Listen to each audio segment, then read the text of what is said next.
Please let me know whenever we are online. You will know, actually, you will see that, kind of got it, it will ask you to accept.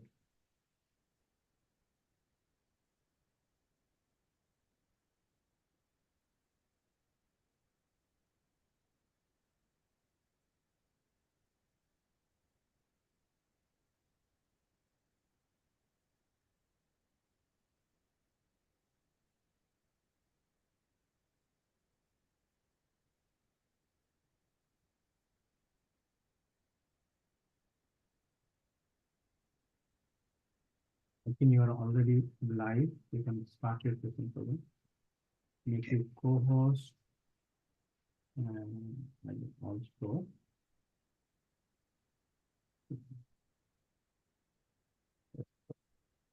you are live. You can go ahead. Hare Krishna. Welcome to ISKCON of Silicon Valley. We are getting this live to you. Uh, Today we will be discussing a little bit from the Bhagavad Gita.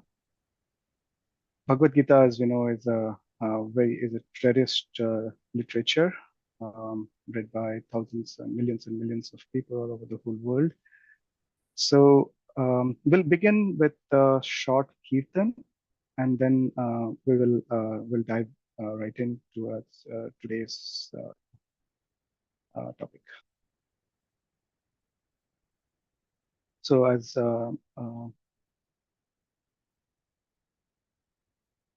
it is said that every program it's successful if it starts with the kirtan and ends with the kirtan. So we'll just have a quick kirtan.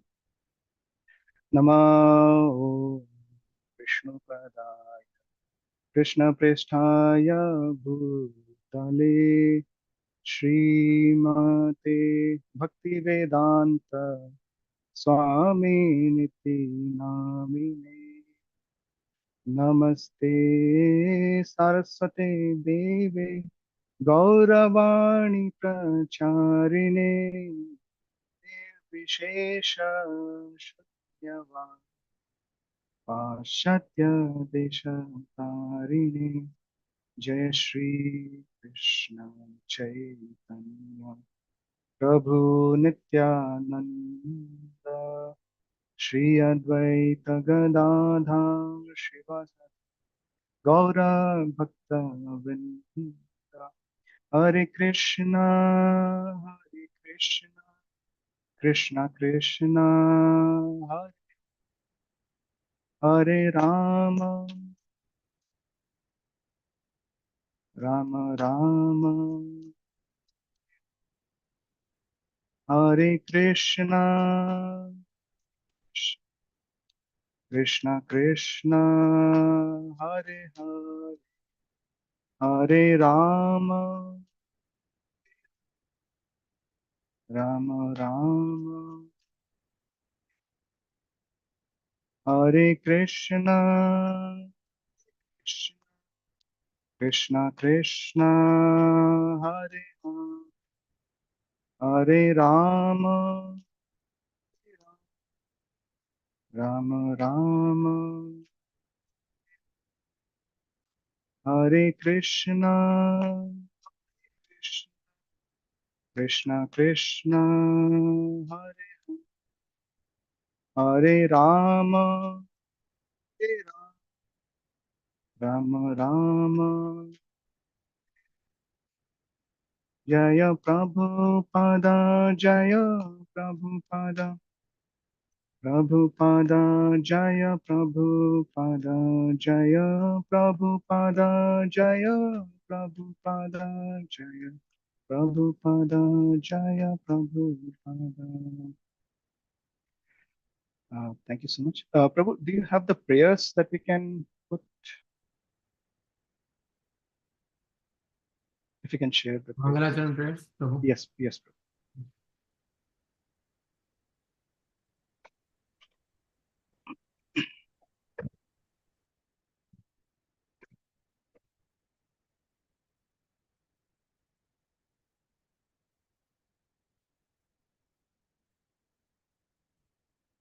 ॐ अज्ञानतिमिरन्धस्य ज्ञानाञ्जनशलाकया चक्षुरुन्मिलितं येन तस्मै श्रीगुरवे नमः।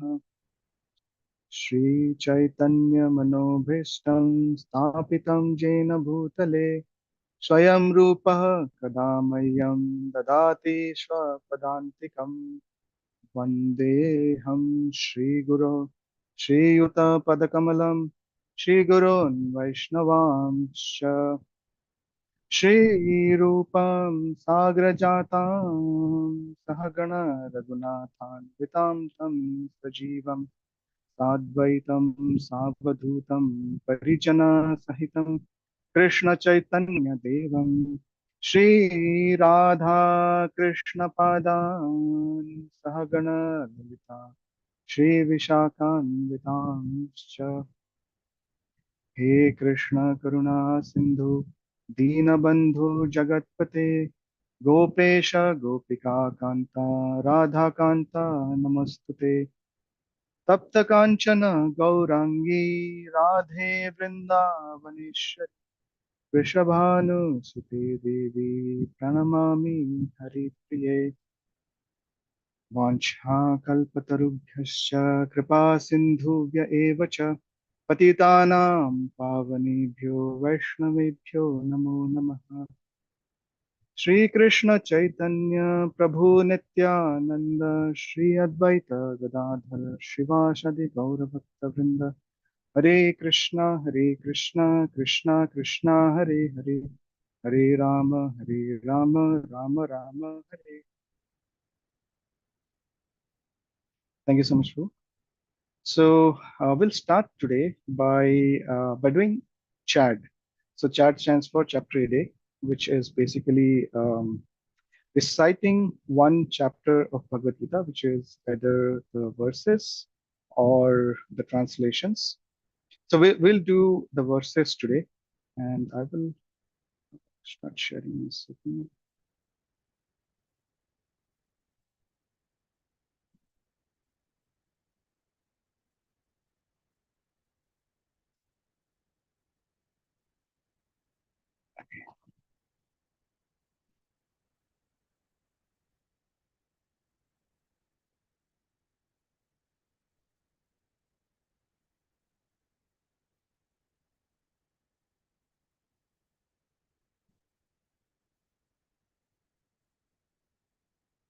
Okay, is this good enough to?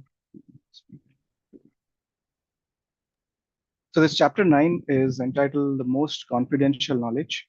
So Srila Prabhupada in the text of the first chapter, he mentions that the chapter 2 and chapter 3, they are confidential knowledge.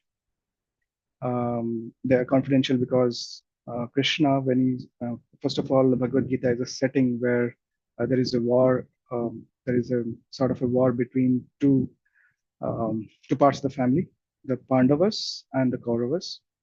So the setting is the Kauravas, who are the sons of Dhritarashtra, who was blind. He had sort of taken over the throne. Um, he was not the rightful heir to the throne. Because Pandu was the rightful heir to the throne. So after Pandu had departed, so it was the rightful claim to the throne should have been the Pandavas, but Dhritarashtra was still he was still claiming on the throne, and he was being very partial to his own sons, who are headed by Duryodhan. Um, on the other hand, the Pandavas, they were virtuous, they were chivalrous, and they were also the rightful heir to the kingdom. Um, it went into such an extent that um, the Kauravas, they were not even willing to give even a morsel of land for them to rule. So it ended up into the situation where there were war between two parties, the righteous party and the other party. And this Bhagavad Gita starts with the first verse, which says, Dharmakshetra Kurukshetra Samaveta Yutsava Mamaka Pandavas Chaiva Kim Akurvata Sanjaya. So Dhritarashtra is asking his companion that when all of these both parties, when they settled in this pious place called Kurukshetra, what happened? What did they do? So, so later on, we see that Arjuna, who is one of the Pandavas, he runs into sort of a nervous breakdown, and for right reasons. He was his Kshatriya duty was to fight this war because the other party, led by Duryodhan, they were hell bent on having this war, and no matter what happens. So, so there was literally no other option other than this war to take place. And but the duty of the Kshatriya, which Arjuna was carrying forth, was he had to fight against his own brothers, his uncles, his all his family members.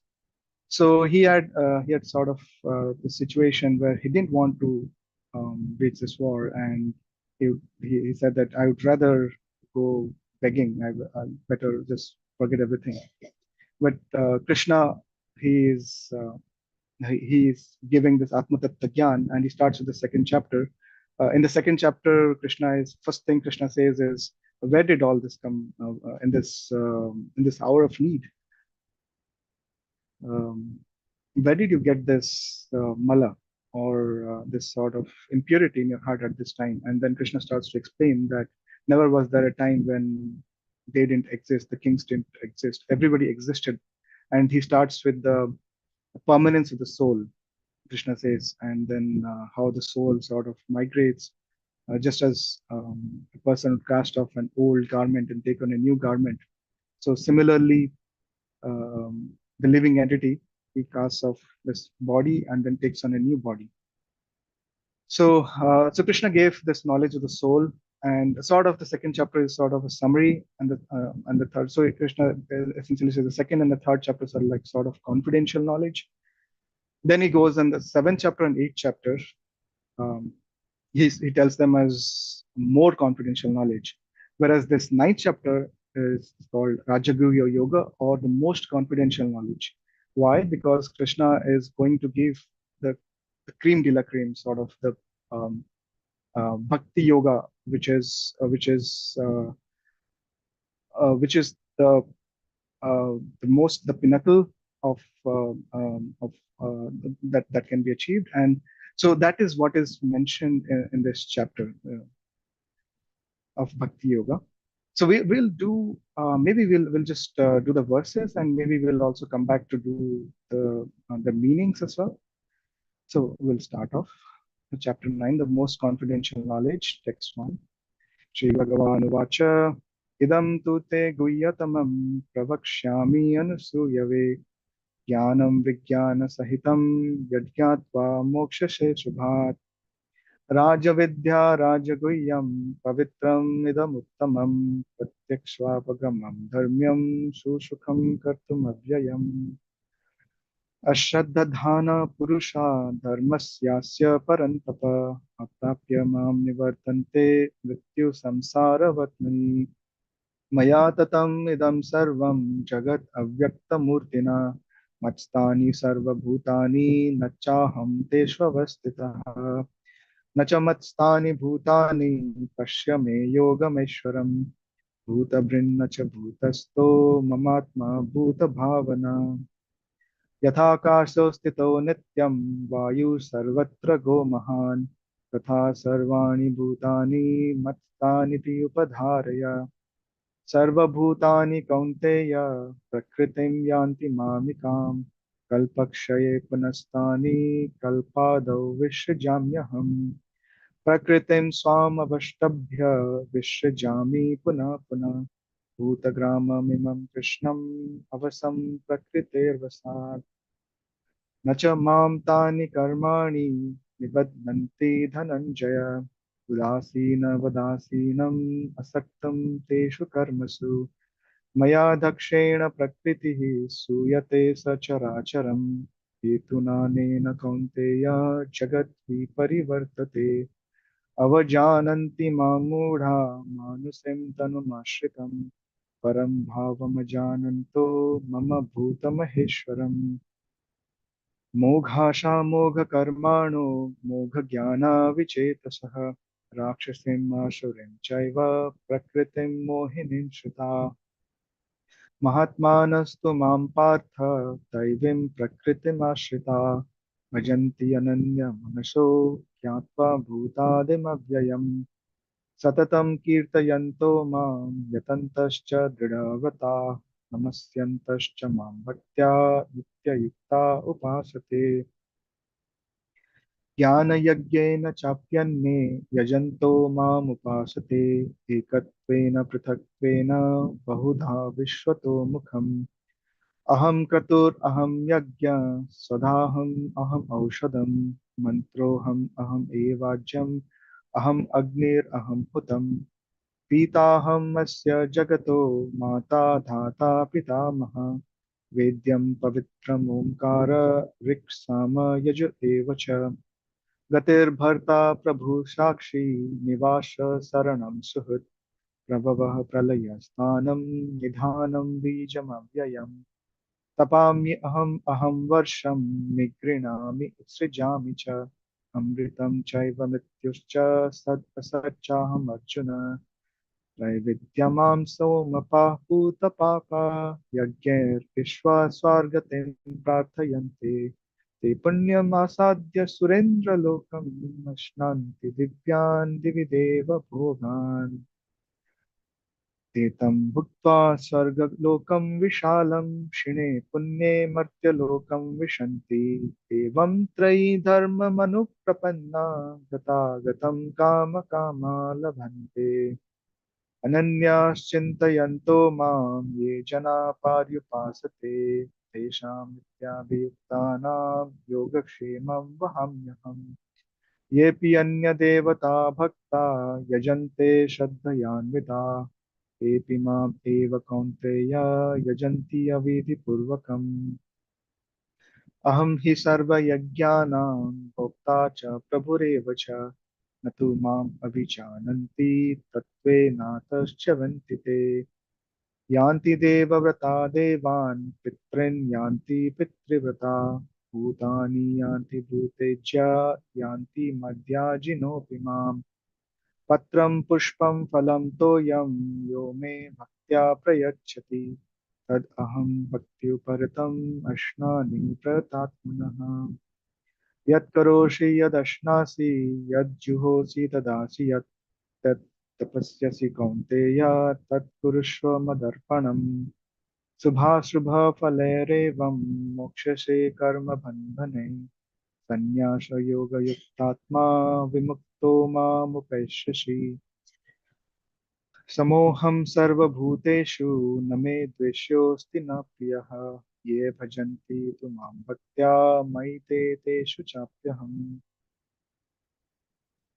अपि चेत् सुदुराचारो भजते मामनन्यभाक् साधुरेव समन्तव्य सम्यग् व्यवसितो हि सः क्षिप्रं भवति धर्मात्मा शश्वच्छान्तिं निगच्छति कौन्तेय प्रतिजानीहि न मे भक्तः प्रणश्यति मां हि पार्थव्यपाश्रित्य येऽपि स्युः पापयोनयो स्त्रियो वैश्यास्तथा शूद्रास्तेऽपि यान्ति परां गतिम् किं पुनर्ब्राह्मणा पुण्या भक्ता राजर्षयस्तथा अनित्यमसुखं लोकम् इमं प्राप्य भजस्व माम् मन्मना भव मद्भक्तो मद्याजी मां नमस्कुरु माम् एवश्यसि युक्त्वैवम् आत्मानं मत्परायणः.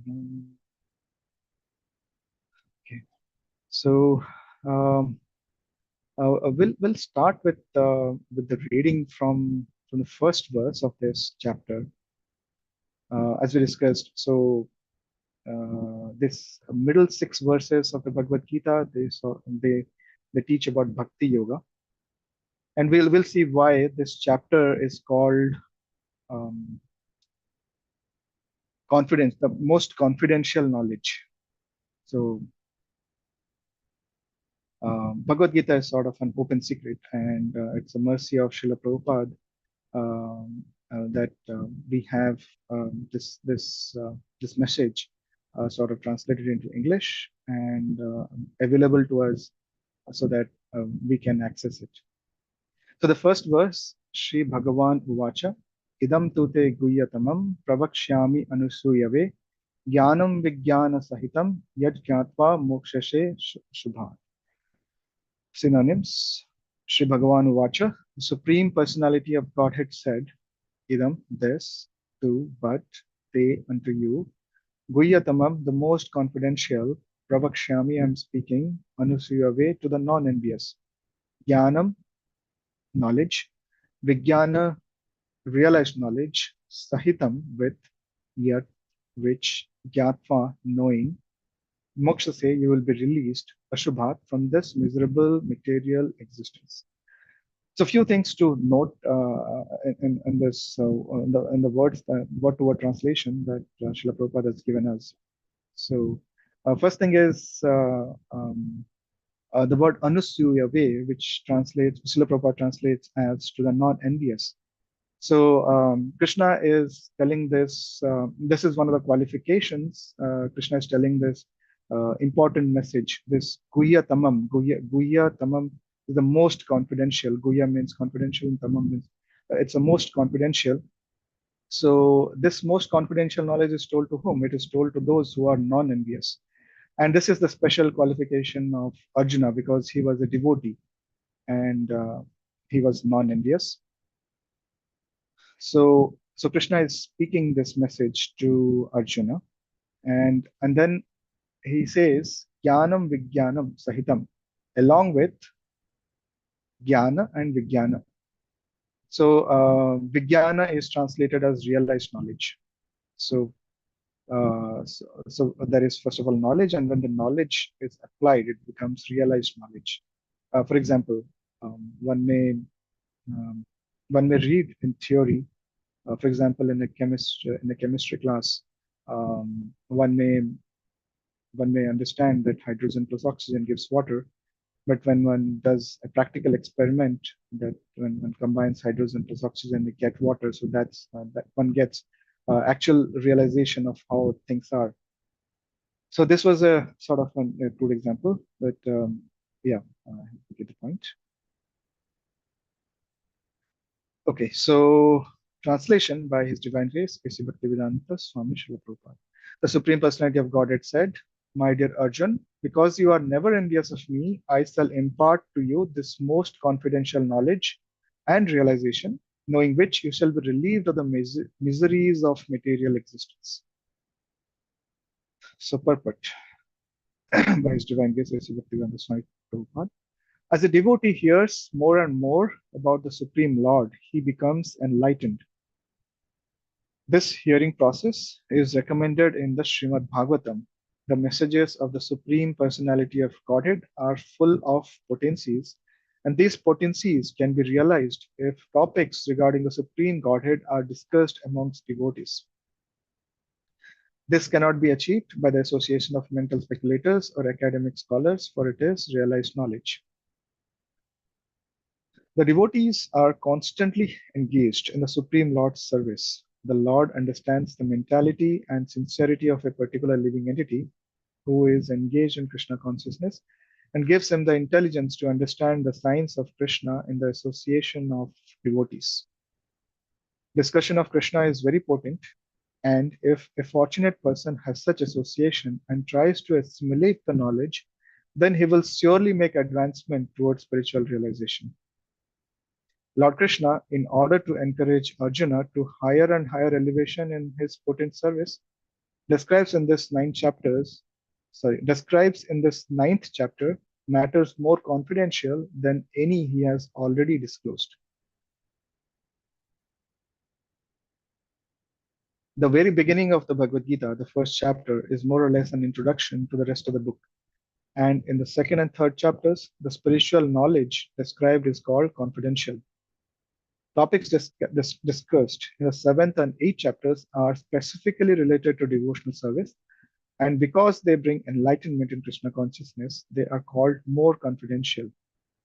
But the matters which are described in the ninth chapter deal with unalloyed pure devotion. Therefore, this is called the most confidential. I'll read that again. The matters which are described in the ninth chapter deal with unalloyed pure devotion. Therefore, this is called the most confidential. One who is situated in the most confidential knowledge of Krishna is naturally transcendental. He therefore has no material pangs, although he is in the material world. In the Bhakti Rasamrita Sindhu, it is said that although one who has a sincere desire to render loving service to the Supreme Lord is situated in the conditional state of material existence, he is to be considered liberated. Similarly, we shall find in the Bhagavad Gita, 10th chapter, that anyone who is engaged in that way is a liberated person. Iha yasya harer dasya karmana manasa gira nikhilaswapi avasthasu jivan mukta sauchyate. So this Prabhupada is referring to this verse from the Bhakti Rasamrita Sindhu, that someone um, who is completely engaged in Krishna consciousness, um, even though he is in this material world, is to be considered liberated, even in this material world, in this whatever state of existence one is. There is a verse in the Srimad Bhagavatam which also states that Krishna consciousness dissolves the subtle body of the living entity. So, even though one is engaged in whatever, like one has to have a job, one has to do whatever material duties, and go to office, and then shop and then cook and etc. Whatever one does.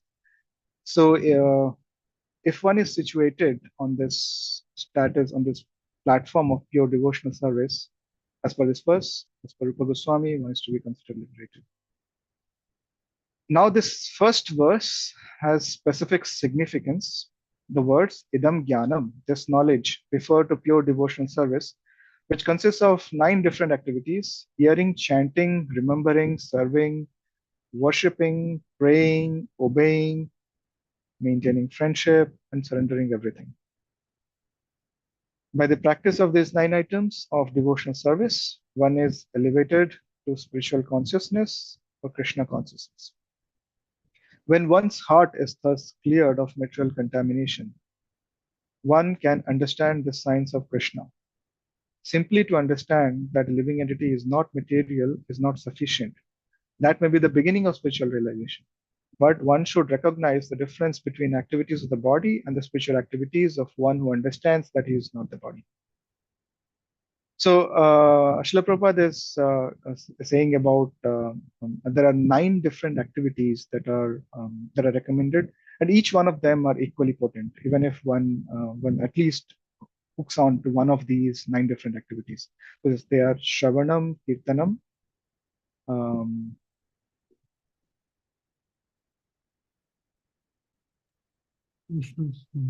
Vishnu, Shravanam, Kirtanam, Smaranam, Vandanam, Archanam, Dasyam, Sakhyam, Atmanivedan. Okay, we got our line. So thank you, Prabhu. So devotional service begins with this first 2, hearing and chanting. So Adau Shraddha Tatha Sadhu Sangha. So Rupa Goswami says that one has some faith, uh, Adau Shraddha, then one starts associating with devotees, and then one starts this process of hearing and chanting. Hearing means hearing about Krishna. Actually, in the beginning of this purport, we saw the first Srila Prabhupada quotes from the Srimad Bhagavatam.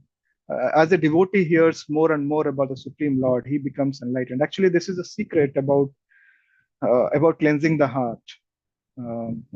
It's about hearing about the topics of the Supreme Personality of Godhead.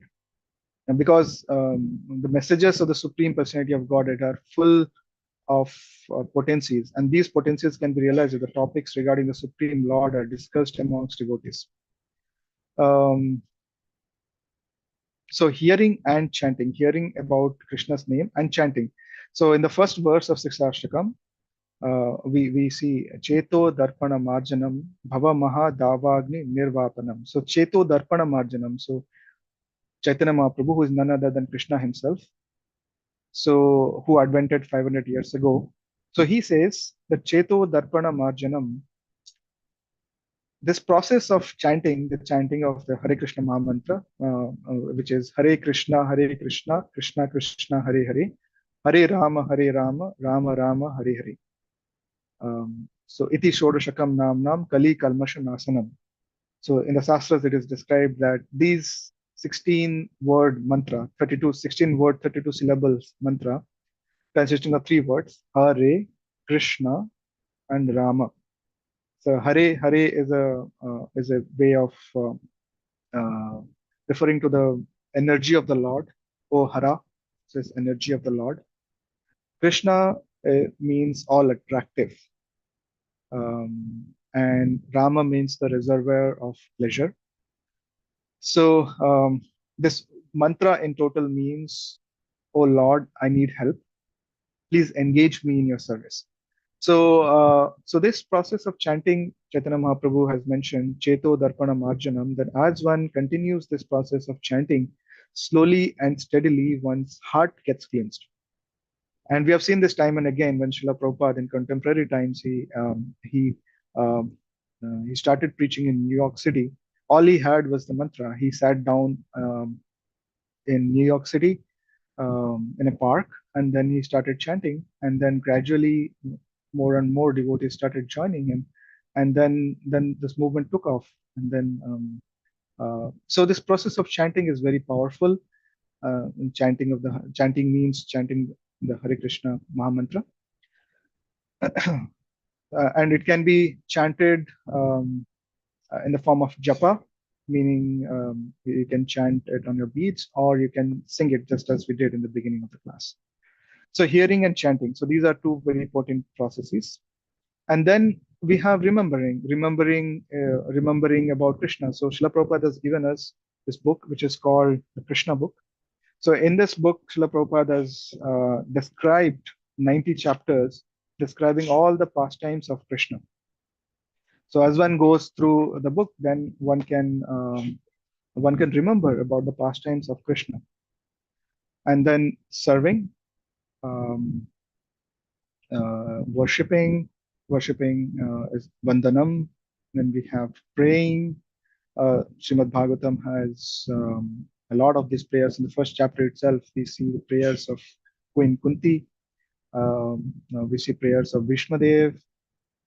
We have Prahlad Maharaj's prayers, and we have a lot of devotees who have prayers, Gajendra, Moksha prayers, etc.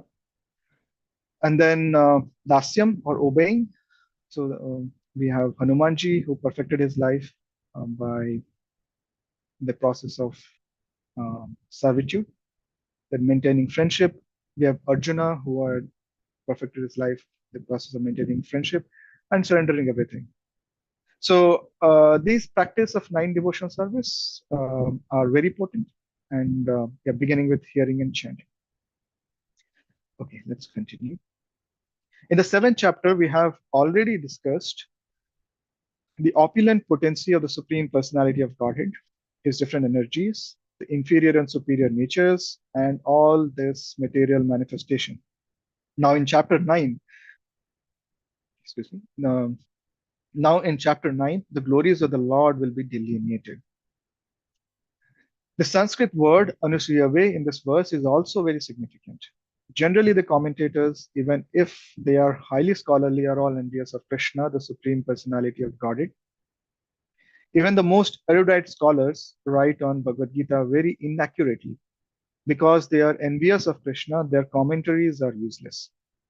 The commentaries given by the devotees of the Lord are bona fide.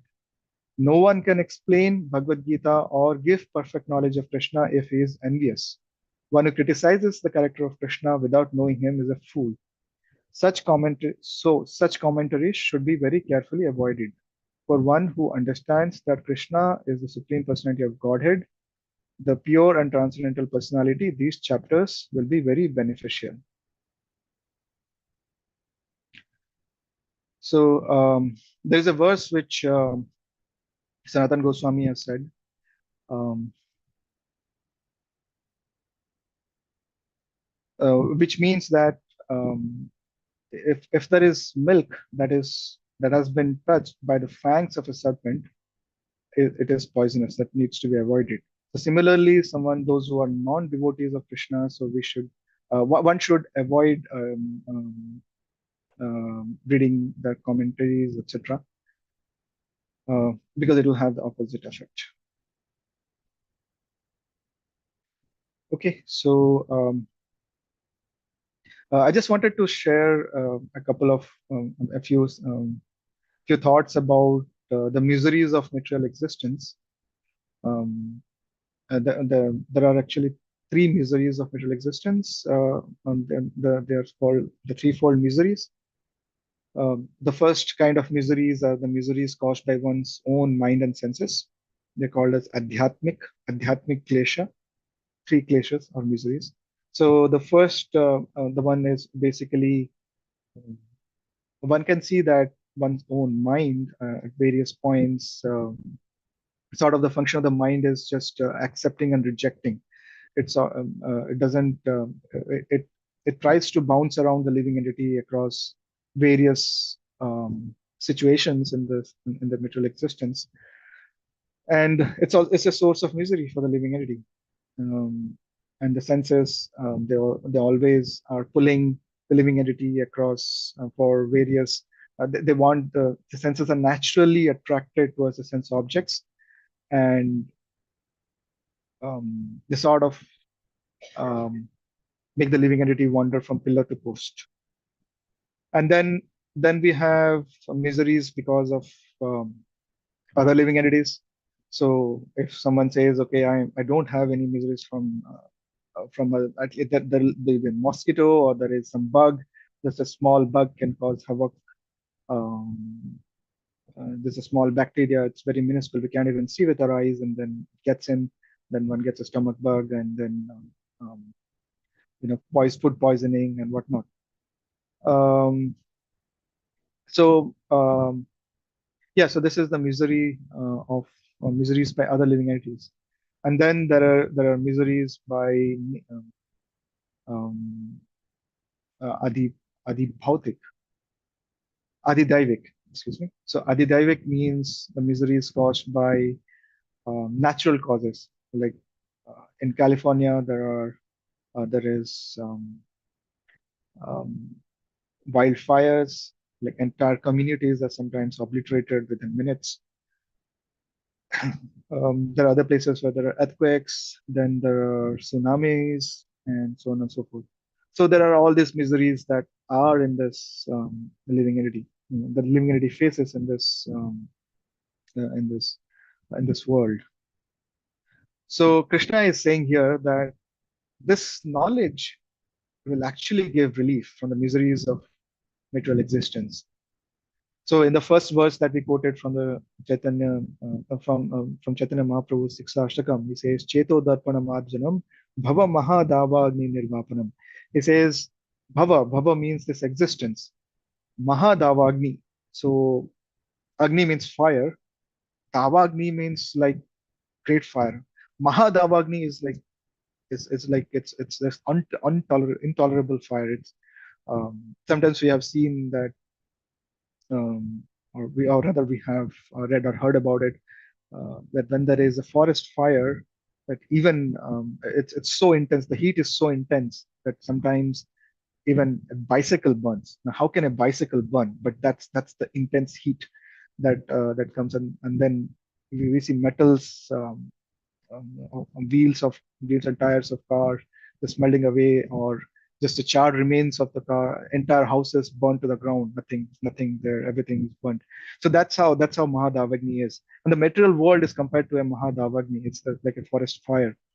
And when there is a forest fire, the animals also can't run away fast, because the forest fire, flamed by the huge winds, they move so fast that animals also can't move, sometimes roasted alive in that fire.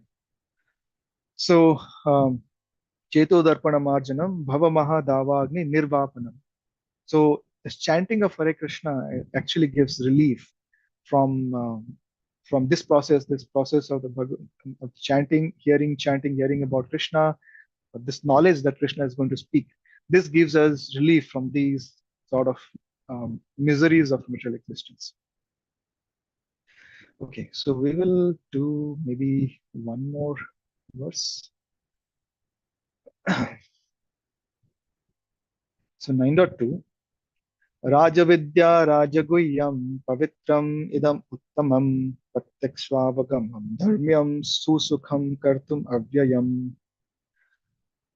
Rajavidya, the king of education, Rajaguhyam, the king of confidential knowledge, Pavitram, the purest, Idam, this, Uttamam, transcendental, Pratyaksha, by direct experience, Avagamam, understood, Dharmyam, the principle of religion, Susukham, very happy, Kartum, to execute, Avyayam, everlasting.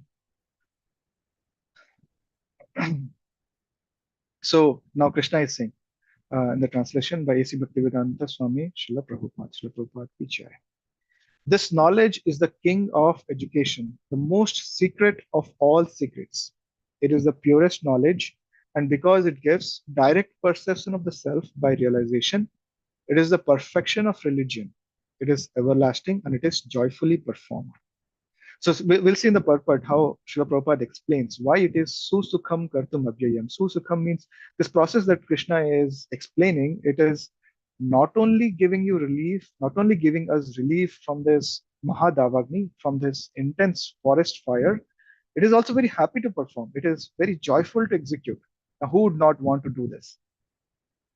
Purport by His Divine Grace, A.C. Bhaktivedanta Swami Srila Prabhupada.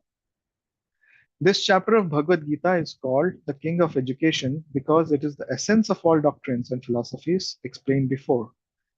Among the principal philosophers in India are Gautama, Kannada, Kapila, Yajnavalkya, Sandilya, and Vaishvanara. And finally, there is Vyasadeva, the author of the Vedanta Sutra. So there is no dearth of knowledge in the field of philosophy or transcendental knowledge.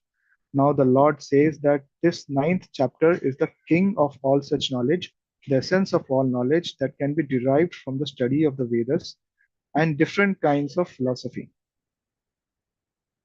It is the most confidential because confidential or transcendental knowledge involves understanding the difference between the soul and the body. And the king of all confidential knowledge culminates in devotional service. Generally, people are not educated in this confidential knowledge. They are educated in external knowledge. As far as ordinary education is concerned, people are involved with so many departments: politics, sociology, physics, chemistry, mathematics, astronomy, engineering, etc. There are so many departments of knowledge all over the world and many huge universities. But there is, unfortunately, no university or educational institution where the science of the spirit soul is instructed. Yet the soul is the most important part of the body. Without the presence of the soul, the body has no value. Still, people are placing great stress on the bodily necessities of life, not caring for the vital soul. The Bhagavad Gita, especially from the second chapter on, stresses the importance of the soul. In the very beginning, the Lord says that this body is perishable and that the soul is not perishable. Antavanta ime deha nitya shokta sharirina. This is a confidential part of knowledge, simply knowing that the spirit soul is different from the body, that its nature is immutable, indestructible, and eternal. But that gives no positive information about the soul.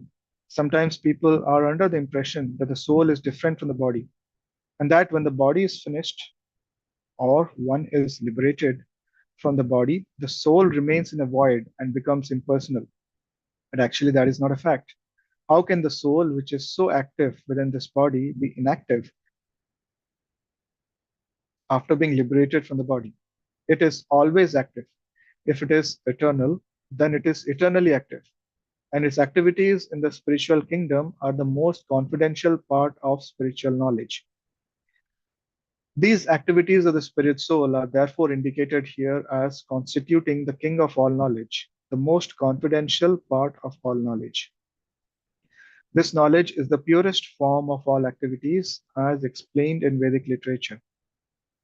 In the Padma Purana, man's sinful activities have been analyzed and are shown to be the results of sin after sin. Those who are engaged in fruitive activities are entangled in different stages and forms of sinful reactions.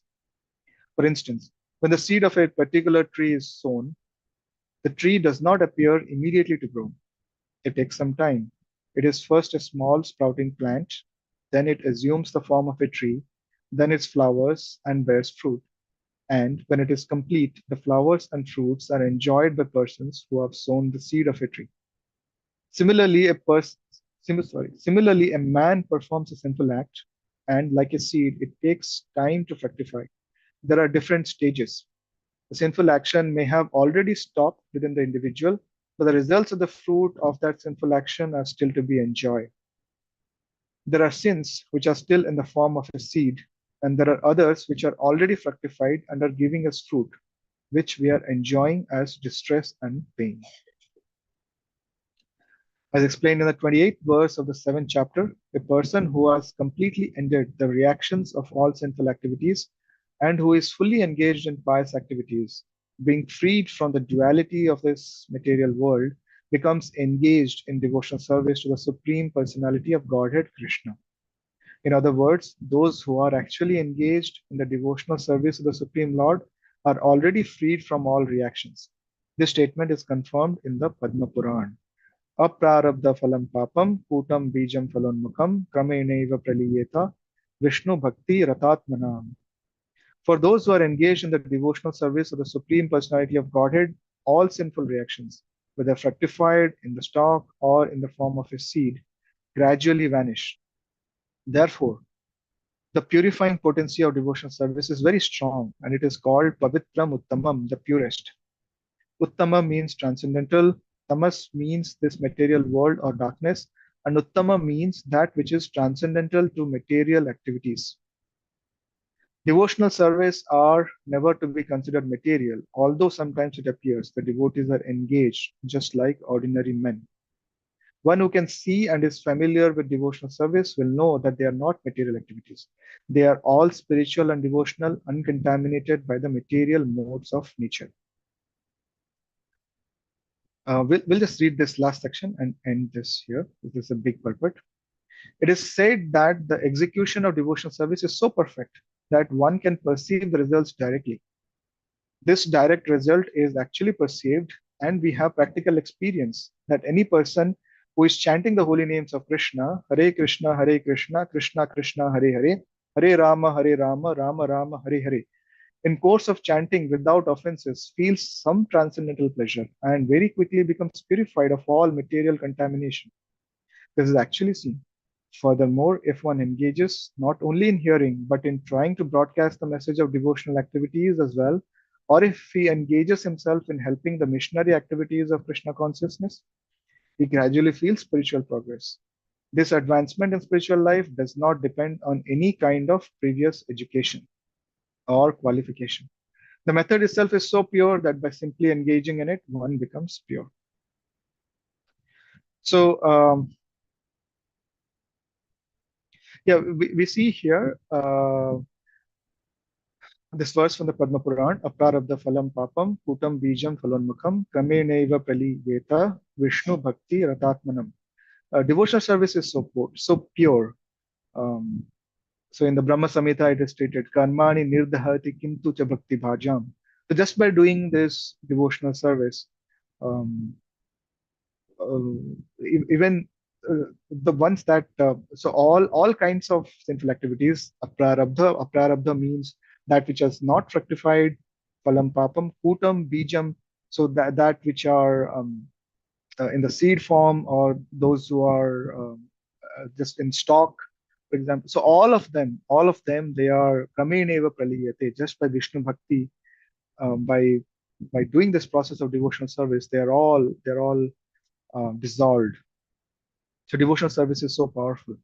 And here Srila Prabhupada is saying that as soon as one starts chanting this Hare Krishna Mahamantra, one immediately feels some sort of transcendental pleasure. And we see that that as when one starts this process, one quickly starts experiencing, first of all, relief from the intense fire, the intense pressure of material existence, um, uh, the life, our life as a goal, and we understand about Krishna, and there is relief. There is relief from um, um, the intense experience that one goes through.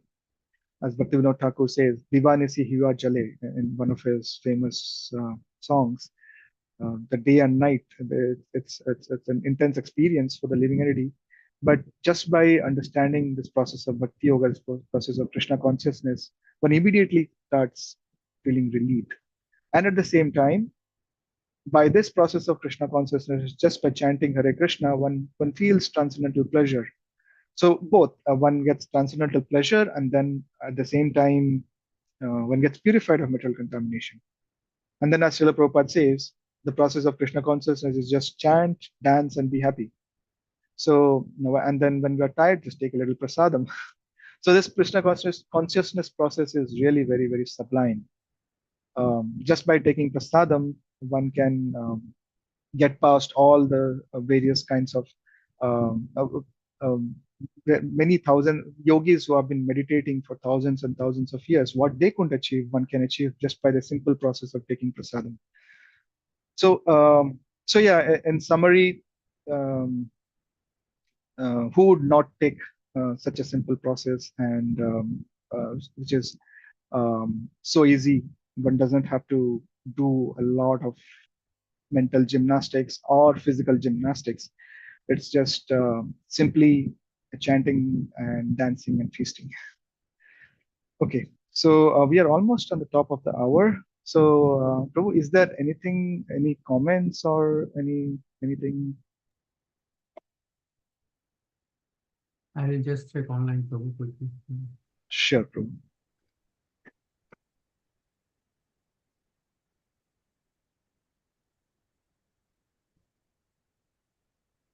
No, Prabhu, there are no comments, but I will just like to say that for an impromptu class, this is a very excellent class. You gave an impromptu class, very nice, quickly. And chapter 9, of course, the most giving the most confidential knowledge.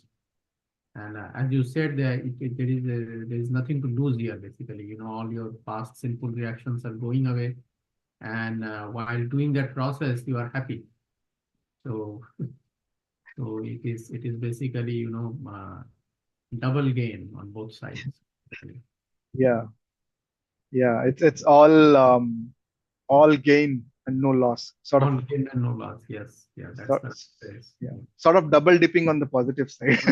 Yeah, yeah, double dipping. Yes. Yeah. Thank you, Prabhu, for the class today. I think we are good today. Yeah. Okay. Okay, Prabhu. Thank you so much. I think we can end here. Yes. Yeah. Vanchakalpatarubhyascha kripa sindhuvebhacha patitanam pavanebhyo vaishnavayam. Srila Prabhupada ki jai. Antariksha Prabhu ki jai, Bhaktavrinda ki jai. So, thank you, dear devotees, taking time from your busy schedule to join this particular class. We'll see you again in the next Wednesday online class. Very good. Thank you.